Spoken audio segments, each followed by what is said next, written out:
உங்க வாழ்க்கையில நீங்க இந்த ஒரு விஷயத்த சரியான முறையில ஃபாலோ பண்ணணும்.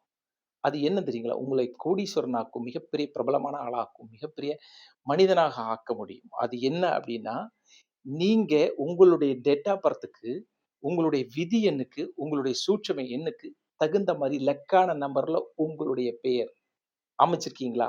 அப்டின்னு நீங்க பாருங்க. ஒருவேள அப்டி அமைக்கலைன்னா, நீங்க அதுக்கு தகுந்த மாதிரி சரியான முறையில உங்க பேர நீங்க அமைச்சுக்கலாம். உங் நீங்க என்னை கான்டாக்ட் பண்ணுங்க. நான் உங்களுக்கு சரியான முறையில அமைச்சு தர தயாரா இருக்கேன். ஒரே ஒரு விஷயம் தான் சார். நம்மளே ஜெயிக்கிறதுக்கு ஒரே விஷயம், தோற்கறதுக்கு ஒரே ஒரு விஷயம் தான் காரணம். நம்ம லக்கி டீட்டெயில்ஸ சரியான முறையில ஃபாலோ பண்ணணும். லக்கி சைன் நம்ம கரெக்ட்டா முறையில போடுறோமா? பிசினஸ் நேம் நல்லா வச்சிருக்கோமா? சரியான நம்பர்ல வச்சிருக்கோமா? செக் பண்ணி பாருங்களேன். ஒருவேளை இல்லன்னா கான்டாக்ட் பண்ணுங்க. சரியான முறையில வைத்து தர தயாராக இருக்கிறேன். ஓகேங்களா? ஸோ நம்மளால பெரிய அளவுல சக்சஸ் பண்ண முடியுங்க. நம்ம மிகப்பெரிய அளவுல வெற்றி அடையக்கூடிய ஆள் அப்படின்றத மறந்துறாதீங்க. உங்களாலயும் முடியும், எல்லாராலயும் முடியும். But we should follow numerology.